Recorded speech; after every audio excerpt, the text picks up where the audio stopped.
Olá, bom dia, boa tarde, boa noite para vocês que estão ligados aqui no canal.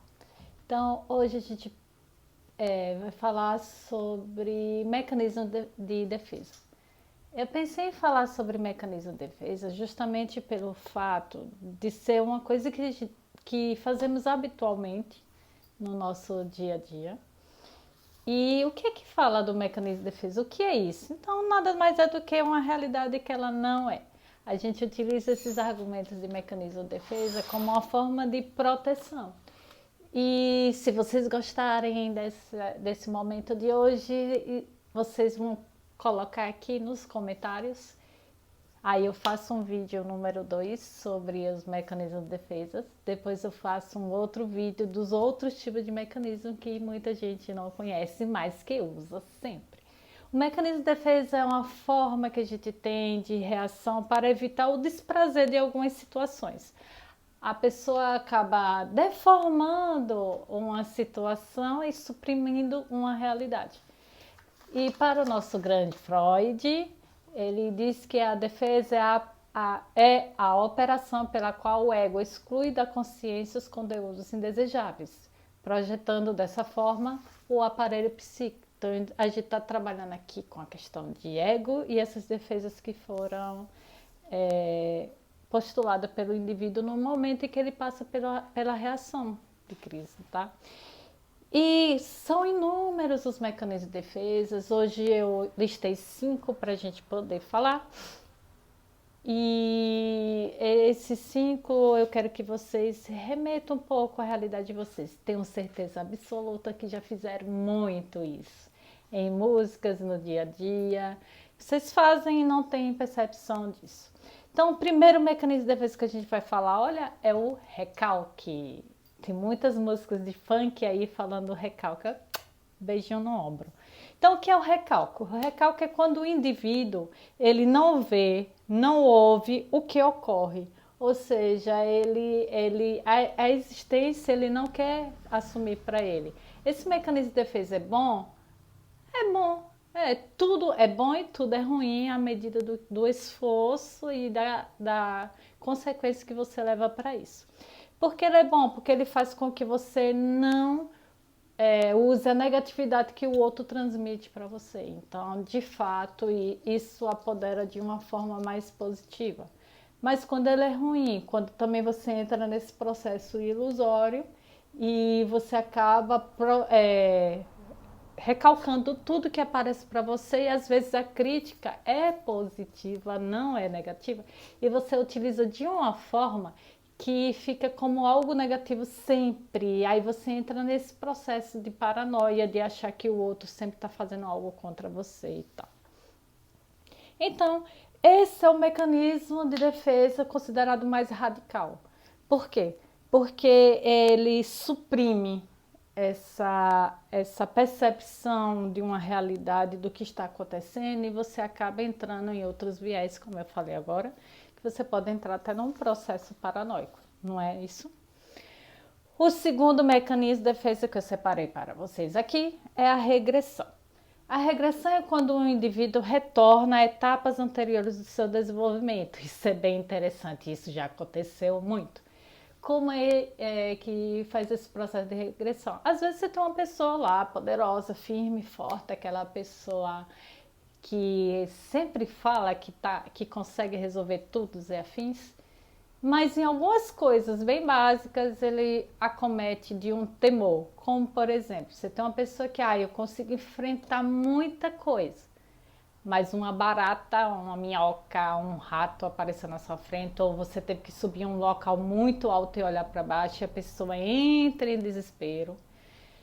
Se for um bicho assim, pula em cima da mesa, entra no desespero. E a questão é a barata, é a minhoca, é o rato, é a altura? Ou é algo que transparece que ficou lá do passado, que reprimiu e está aí regredindo nessa função do agora? Aí isso a terapia coloca em discussão. O terceiro mecanismo de defesa que a gente vai estudar hoje e analisar hoje aqui para vocês de uma forma bem simples é a projeção. Eu acho que vocês já ouviram falar muito, pare de projetar em mim o que você está visualizando. É isso mesmo. Se vocês pararem para pensar, alguns apelidos na vida das pessoas são projeções. Às vezes as pessoas que tratam muito bullying são projeções daquilo que elas não gostam delas mesmas. Então, assim, o que é uma projeção? É uma distorção do mundo externo e interno, ou seja, o indivíduo localiza, ele projeta algo de si para o mundo externo, algo que é seu, ele projeta. Aquela coisa que ele condena nele, ele projeta para o externo. Então a gente tem vários exemplos para isso. Eu acho que falando assim, você já deve ter colocado alguma coisa da história de vocês que aconteceu com vocês ou que vocês já fizeram, sim. A gente já fez muitas projeções. Então a situação que eu coloco agora, vamos lá, temos pessoas competitivas e que fica assim, fulano é competitivo, fulano quer fazer tudo sozinho e tal. E é porque ele gosta de ser o bom, que ele gosta de ganhar todas, não sabendo que ele faz pior, né? Às vezes ele faz até escondida porque tem medo do fracasso, de que o outro veja que ele fracassou. A gente vê muito isso em questões de política. Em que, fulano faz isso, e você faz o quê, seu político? Vamos lá, passando adiante, porque falar de política é perder, é perder alguns focos, né? E vamos lá para o quarto mecanismo de defesa que eu tenho para vocês no dia de hoje é a formação reativa. Escolhi colocar essa temática aqui tão importante porque o que a gente está vendo agora nesses momentos de pandemia, de toda a situação, é que outras situações também acontecem que meio que estão apagadinhas. E possa ser que muitas delas venham relacionadas à formação reativa. O que é uma formação reativa? O ego, ele procura afastar o desejo que vai em determinada direção. E para isso o indivíduo faz o quê? Ele adota uma atitude contrária, oposta àquele desejo. Por que eu estou falando isso?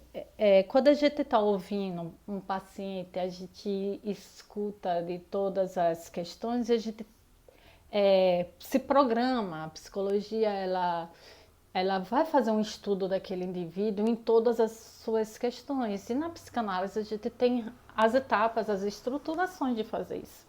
E uma delas é ver o nível de mecanismo de defesa que aquele indivíduo está, certo? Quando a gente escuta a fala de mulheres oprimidas na violência doméstica, a gente vê muito essa questão de formação reativa daquele indivíduo que está fazendo isso. Por quê?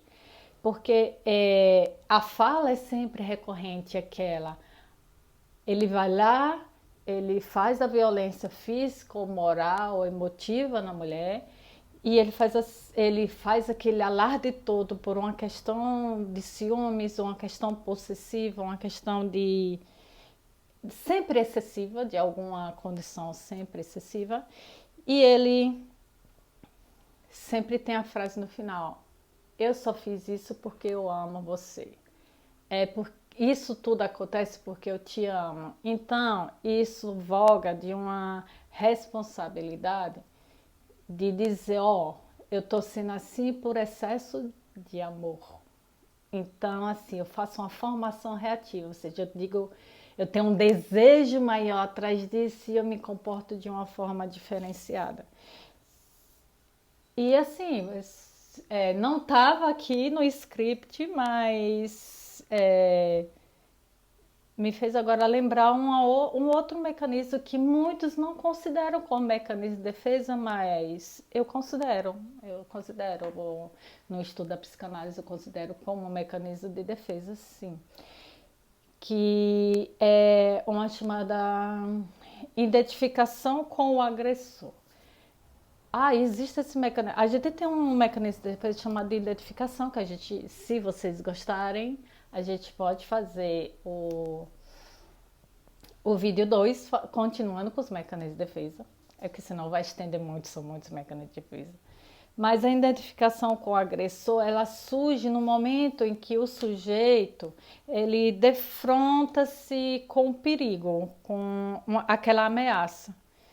Ele exterioriza, ele se identifica com aquele tipo de ameaça e ele assume até o papel de ter recebido aquilo. Então você pode ouvir de algumas falas de que, não, mas ele não levantou a mão para mim, fui eu que cheguei perto demais, ele foi pegar alguma coisa no armário e bateu em mim sem querer. Não foi ele que me empurrou da escada, eu me desequilibrei na hora que ele estava falando comigo e eu caí. E isso pode acontecer, gente. Isso pode acontecer. A gente tem que investigar bem como é a simbologia, como esse ser se adere à simbologia daquele momento. Eita, então acabou sendo 6 mecanismos de defesa ao invés de 5. Vai o bônus aí.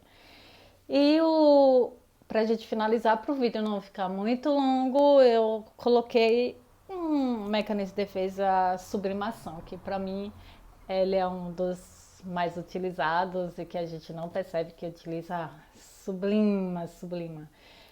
A sublimação, ela é toda e qualquer atividade humana que a gente faça que afete esse nosso processo da pulsão de vida, da gente querer algo positivo pra gente, assim, sublimar mesmo as coisas ruins que estão acontecendo. Então, muita gente, cada um tem uma forma de sublimar. Sublima, respira fundo, conta até 10, ore, vamos agradecer. Ou então, deixa passar. Então, esse mecanismo de defesa, ele é bem positivo, ele é muito positivo, mas acreditem que tem gente que faz dele negativo. Mas a sublimação é algo que a gente pode fazer o tempo inteiro e a gente faz. As pessoas trabalham como uma forma de sublimar, um trabalho físico, um trabalho intelectual, como uma forma de sublimar mesmo, de manter sua mente sempre positiva, sempre firme. Tem pessoas que descarregam na atividade física, isso é muito importante. Criar, fazer coisas novas. Os artistas são muito bons em sublimação, eles têm essa capacidade enorme para isso. Então, o que eu queria deixar para vocês era essas questões de um mecanismo de defesa, que eu tinha planejado 5 e acabei lembrando da identificação com o agressor. Sempre que a gente trabalha com a violência doméstica, violência contra a mulher, contra os vulneráveis, a gente sempre tem que ter um olhar diferenciado para isso. E às vezes está falando aqui, a gente se programa para falar alguma coisa e acaba surgindo outra, mas assim, foi um bônus aí. Vamos ficar 5 mecanismos de defesa com um de bônus. E para finalizar, quero agradecer. Vocês estão assistindo, quem está curtindo pode compartilhar. E coloca aí nos comentários se vocês querem o vídeo 2 desse mecanismo de defesa. E para finalizar, vem novamente a frase de Freud que eu gosto muito, que não deixa de ser uma sublimação, que a gente precisa amar mais para não adoecer. Um beijo para todos e até breve.